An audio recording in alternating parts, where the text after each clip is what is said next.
Sewer discretion advised.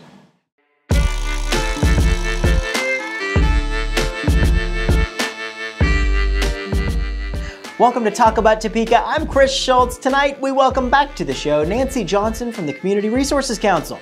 We'll also be joined by Susan Hutton from Chapel Oaks Funeral Home. She'll have the answer to the most frequent comment I get on our website. Who died and made you president of Topeka? Anyway, but speaking of which, I do have a strong connection to Topeka, and it's reflected in my last will and testament, so I actually plan to be cremated and spread over the Kansas River. That way I won't go anywhere for a while. Anyway, keep watering those lawns. This episode is sponsored by the WIBW channels and Bluegrass and Apple Jam, an original production showing this April at the Break Room's Gourmet Cabaret Dinner Theater. And it all starts right now.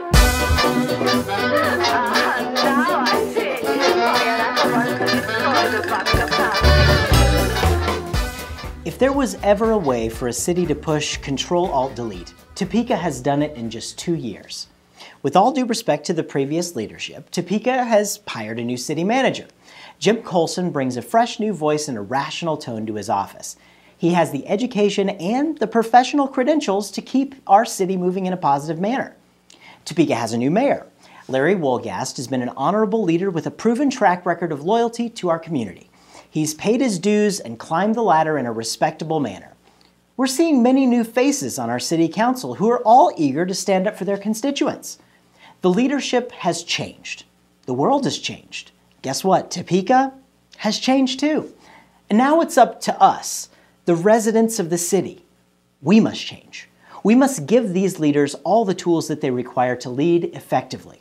If we aren't willing to stand up and participate in the solutions, then we need to get out of the way and stop being part of the problem. Our attitudes about our city must change. No politician, no matter how gifted, can make that happen unless we stand united with them and give it our best effort. How can we achieve this, you might ask? Well, it's simple. First off, we got to stop complaining for complaining's sake. We must learn from our previous mistakes as a community and not continually torture ourselves and others over them. Once we get over that, we must formulate rational conversations and engage with others. We should get to know our new leaders and let them know who we are and what we care about. We must get to know our neighbors and what they stand for. And perhaps most importantly, we've got to get over our poor community self-esteem issue. We must stop trash-talking our community with sour sarcasm. And when we hear others doing it, we've got to stand up against their attitudes. Most of us stopped laughing at those jokes long ago. My parents always taught me that if I didn't have anything nice to say, I shouldn't say anything at all. Well, I don't fully agree with that statement when we're trying to move our community forward. I believe that critical statements should be accompanied with solutions made by people who are willing to get their hands dirty to correct the issues. Technology has given us amazing tools to communicate and get informed with very little effort. Let's make a commitment to use those tools responsibly and use them often. It's remarkably easy to check your own facts. Remember, we even changed our name to Google for a month. Let's use it. We must constantly remind ourselves and others of the positive virtues that go along with being a Topekan. The people have talked the talk now, and now it's time for us to walk the walk. We know that we won't always agree, but we can treat each other with respect and compassion along the way. Will unsavory politics and the potential for corruption still exist? Yes, and we're certain of that. But we must remember that those games become much more difficult to play if the electorate isn't drenched in apathy. It starts with us, right here and right now. And after everything I just said, if you feel like Topeka is a miserable place with no hope, I suppose there might be some truth to the old saying that the grass is always greener. The Golden City has been given a golden opportunity. Let's not stand in our own way. To those of you willing to stand up and take action, know that we will be standing strongly with you. To the rest of you, either stop complaining or bon voyage. Topeka isn't just a great place to grow potatoes, it's our home, and we're mighty proud of that. So here's to a better tomorrow.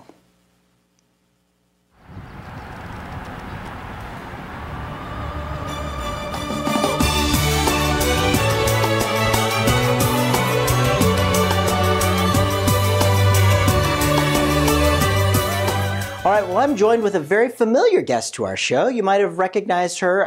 Nancy Johnson has been on our show before. She's with Community Resources Council. You can find out all about that by looking on talkabouttopeka.com and finding our interview with her about CRC. But she's got some exciting new news. Nancy, welcome to the show. Well, thanks, Chris. Thanks for having me back. It's a popular show, so I always feel great pride when I get asked again to come. So and we love compliments, so you're in the right place here. I wanted to give our viewers who may not have caught our first interview, give them a little elevator speech about what CRC is. Well, our mission is to connect resources through collaboration, research, advocacy, and education. And if you go to our website, you can see it's called the CARE model. Mm-hmm. And so we work on collaborations, and that's the exciting news that I have for today.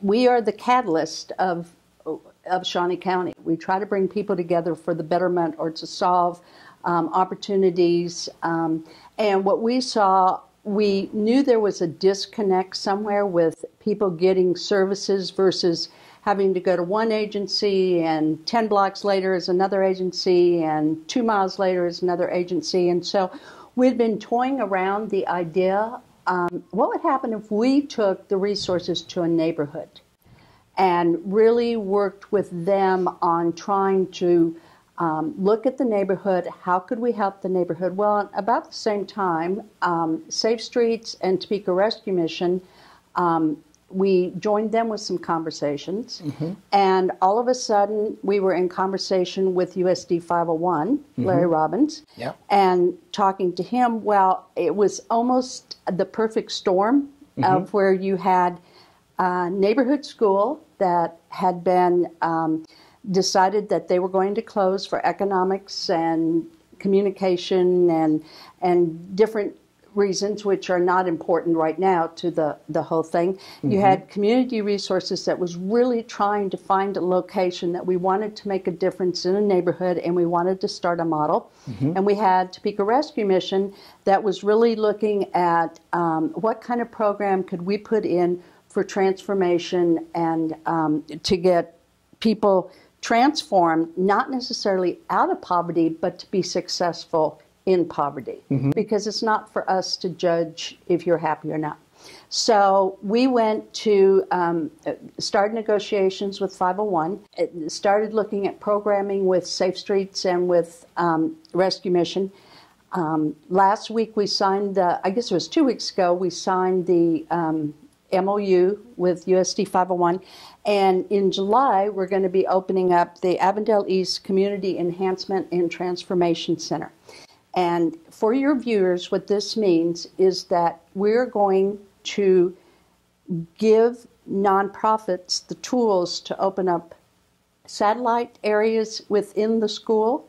So you might have, and we have not signed contracts with anybody, but let's say you might have a medical society that comes in there and they're going to have Well Baby Clinic 1 day a week. Mm-hmm. They would rent a room, or you have Boys and Girls Club that is going to come in and open a program there. Mm-hmm. So we're actually coming into the neighborhood mm-hmm. and offering, CRC is going to offer the nonprofits the tools. The nonprofits then will offer the neighborhood the tools for the transformation. It is a model that we've been looking at for a very long time. If your viewers will think of a nonprofit community center, mm-hmm. and which can be replicated, hopefully in 2 years when the Rescue Mission opens their new facility, we can take parts of it and put it at the Rescue Mission. Mm-hmm. And then as we see other neighborhoods in need, we can replicate that and put it in another neighborhood. Mm-hmm. But it's all neighborhood generated, because what's needed in one neighborhood is not necessarily needed in another neighborhood. Sure, sure. And collaboration is key on anything. How did the idea or the need for this circulate, and how was this all dreamed up? Well, I think it came from a number of us.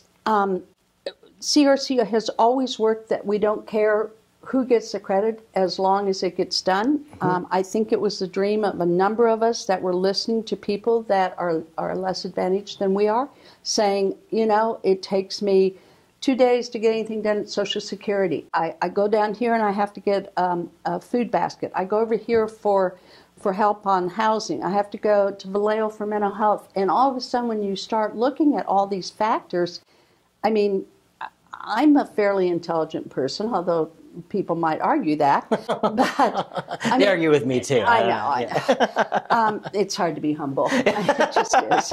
But you know, it's like, how, if I'm down and out already, how do I manage getting around to all these places? And many times on a public transportation, that we know that if you pick up public transportation, it could take you and go to Social Security, which is out on the west side of town. It could take you basically 5 hours. Mm-hmm. And many times you're sitting at Social Security for 2 or 3 hours and then catching the bus when it's coming back. Mm-hmm. So, I mean, this is trying to bring the resources to the neighborhood to help them. Yeah. Yeah. So how in this particular neighborhood, what were the needs that they had? Well, we knew that this was a neighborhood that Safe Streets was very much looking at. Okay. They were going to pour all their resources in it. The school was available, mm-hmm. and what better place to start the model out? And we know that it's not going to be, you know, all of a sudden just up and running. And we don't want it to be. We want it to be very slow, that we're meeting the needs of the neighborhood.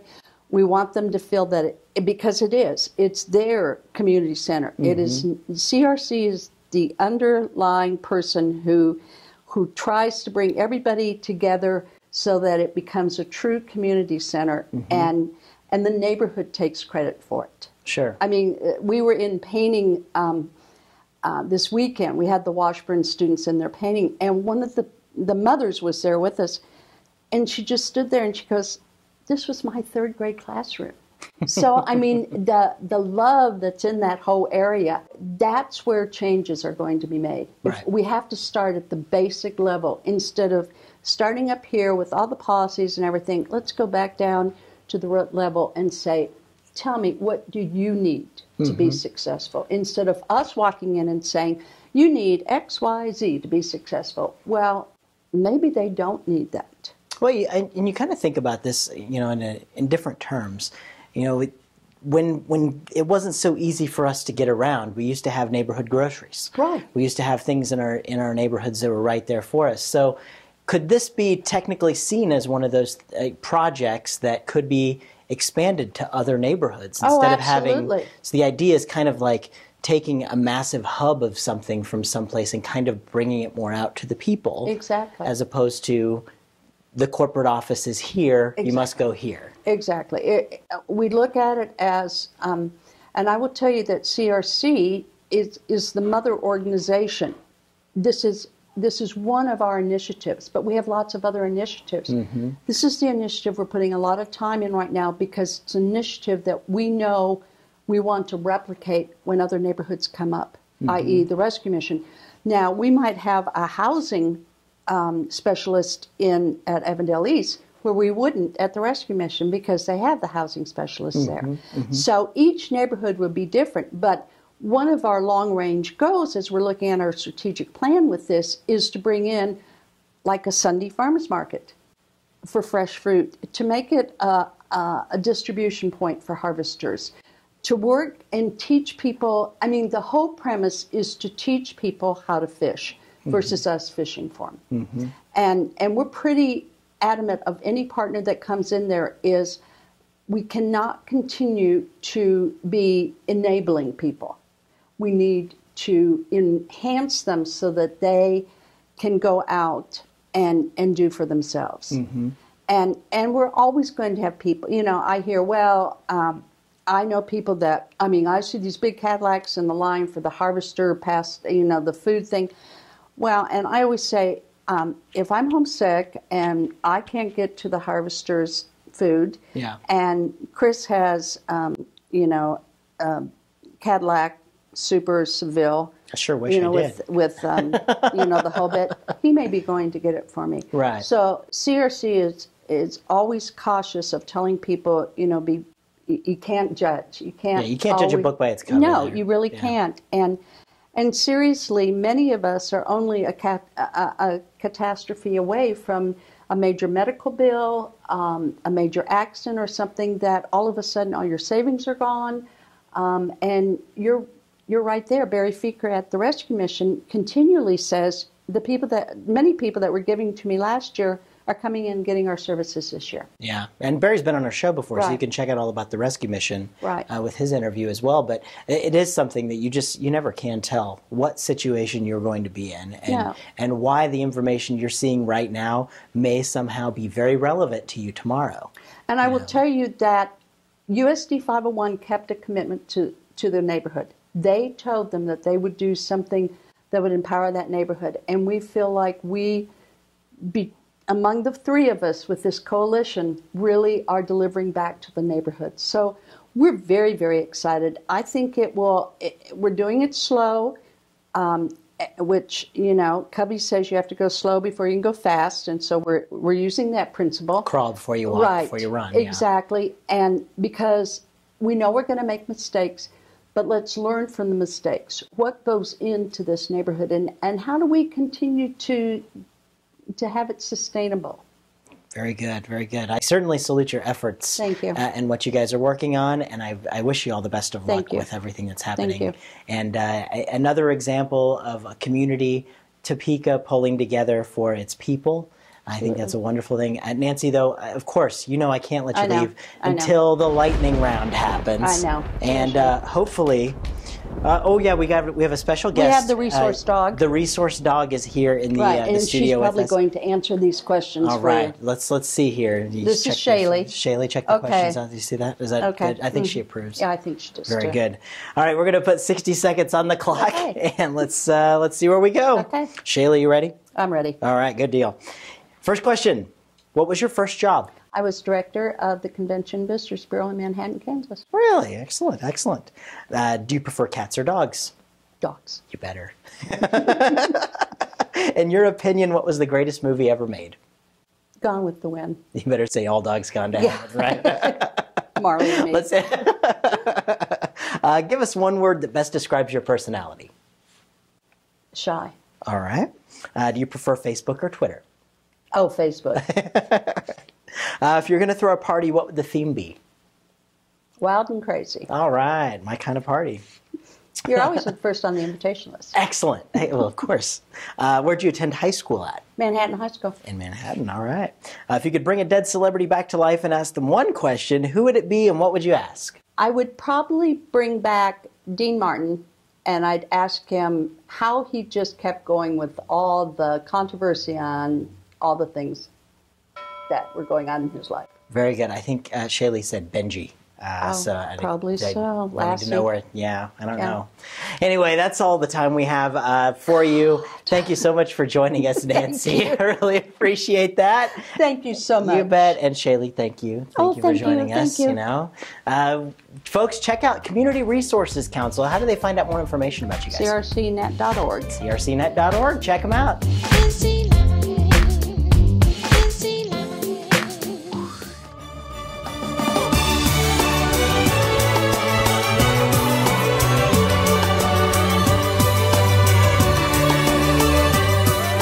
All right, well, I am here with Susan Hutton. Susan, thanks for joining us. Thank you for having me. Yeah, now you guys have something that you've been working on recently, but you also are from a business that's been around for a very long time. Exactly. You're with Chapel Oaks Funeral Home, yes. But also you might know them as Hutton Monuments. Tell us a little bit about the business. Correct.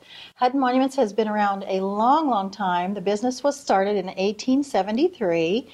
And then great-grandfather got into the business, and then grandfather, which was Bill Hutton, and then my husband, Chris Hutton. So it's a multi-generational business. It's been serving Topeka and Northeast Kansas for many, many years. And we're blessed to have 10 locations throughout Northeast Kansas. Wow. And then the funeral homes were started in 1988, which was Chapel Oaks Funeral Home, which started the very first one in Hutton, Kansas. Wow. Yeah. Well, what an interesting business. I mean, it's one of those things that none of us want to deal with, but we know we're going to someday. Exactly. Yeah. Exactly. We feel it's a privilege to be able to help families at a most difficult time, and to be able to serve them with compassion and sympathy and excellence of service is really what we strive for. What are some of the things that a family going through mourning that they don't typically think of if they've never done that? What are some of the things that as a business that you guys work with them on that we wouldn't necessarily think about?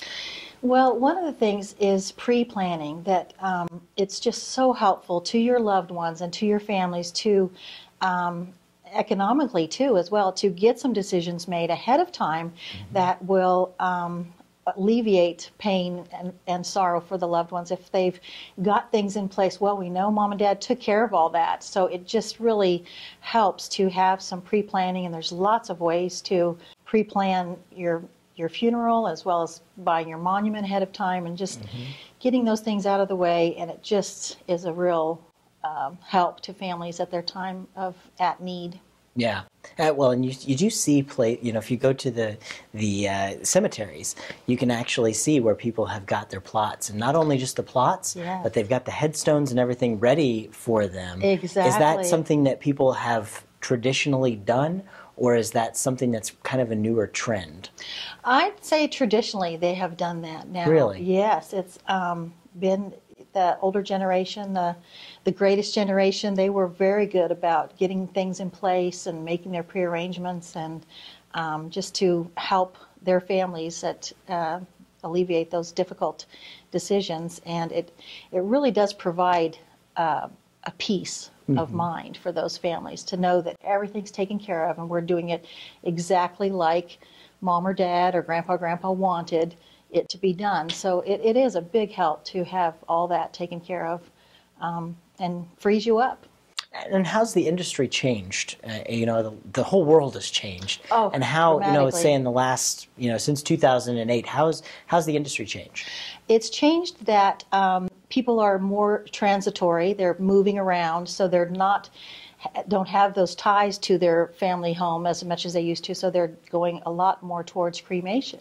Really? So we're seeing a lot more of families choose that.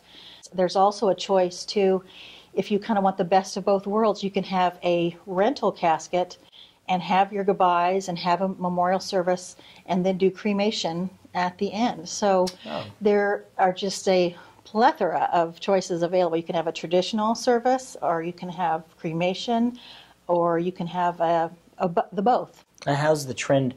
So the cremation thing, let's say if we went back 50 years, were people cremated 50 years ago? They were.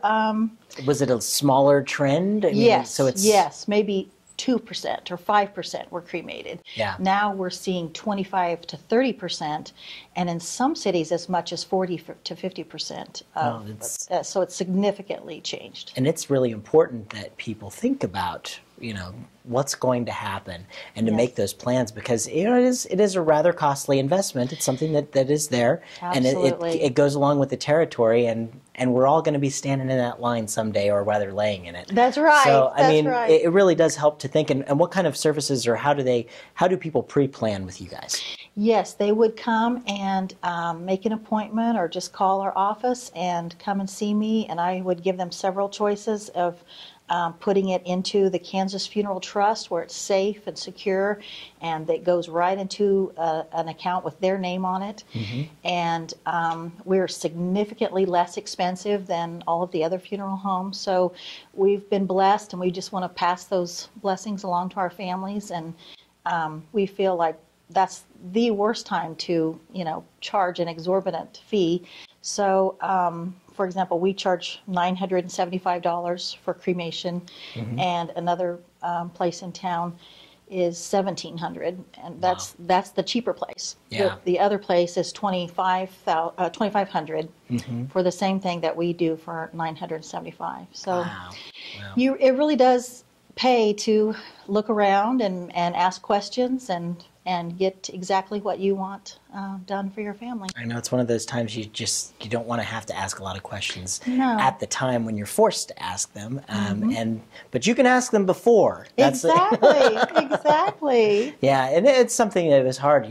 My father passed away, and I had to go through that whole thing, at a relatively young age, I feel. Yes. But I learned so much about how the process works, and I can't stress enough that you at least kind of think about what you're going to do. Absolutely. People get family plots, in the cemeteries, and to even think about that, about where are your parents buried? Where might you think about being buried one day? There's a lot of questions that I know people don't want to sit around and answer. Right. But you really should.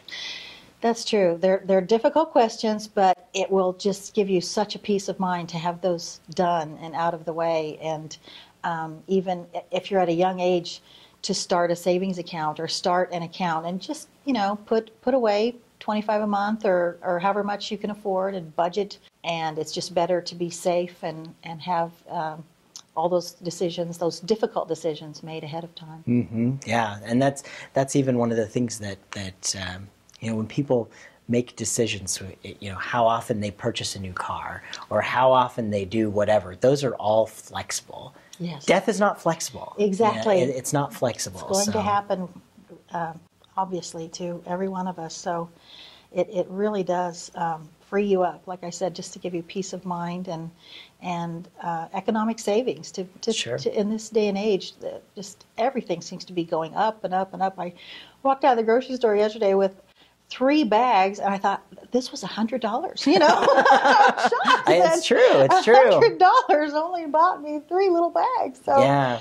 It's just nothing's going down in price. No, it's all going up. It really is. And I wanted to ask a question since I'm a small business owner and I'm in the first generation, but for a third generation, small business family, what's that like?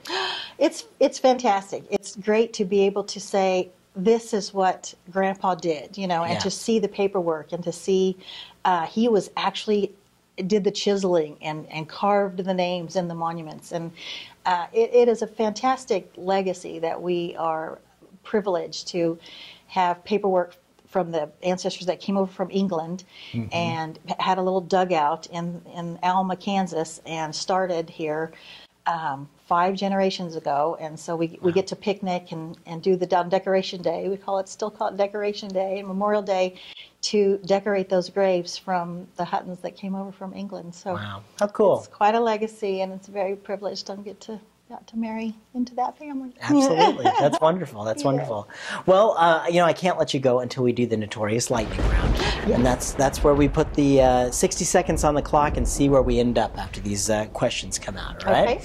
All right, don't worry. Okay. 60 seconds, and let's go. If you could bring a dead celebrity back to life and ask them one question, who would it be and what would you ask? Oh, my goodness, that's a good question. I would, I think, ask Marilyn Monroe if she really did commit suicide or if the conspiracy theories are correct. Good question. Good question. Let's see. If you took a weekend staycation in Topeka, what would you do? Oh, I would eat at the row house and go out to a bed and breakfast somewhere and just have a quaint little getaway. Go to the Gage Park, enjoy Gage Park, and there's so many things in Topeka. I love Topeka. It's a fantastic city. 20 minutes, you can be anywhere in the city, and I just can't see enough good things about Topeka. We kind of like it too. Yes, exactly. All right. Exactly. Let's see. If your house was on fire and your family and pets were safe, what's the first thing you would grab on your way out? Oh, my Bible. I think I would take my Bible and grab that, and some family photos. Very good. And our time's just ran out, but one more question. What's your favorite television show to watch every Tuesday night at 9:30 on my TV? Talk about Topeka! Hey, this one right here. Susan Hutton, thank you so much for joining us. Thank you, Chris. Appreciate you coming by, and hopefully I won't have to see you for quite some time. That's right. All right.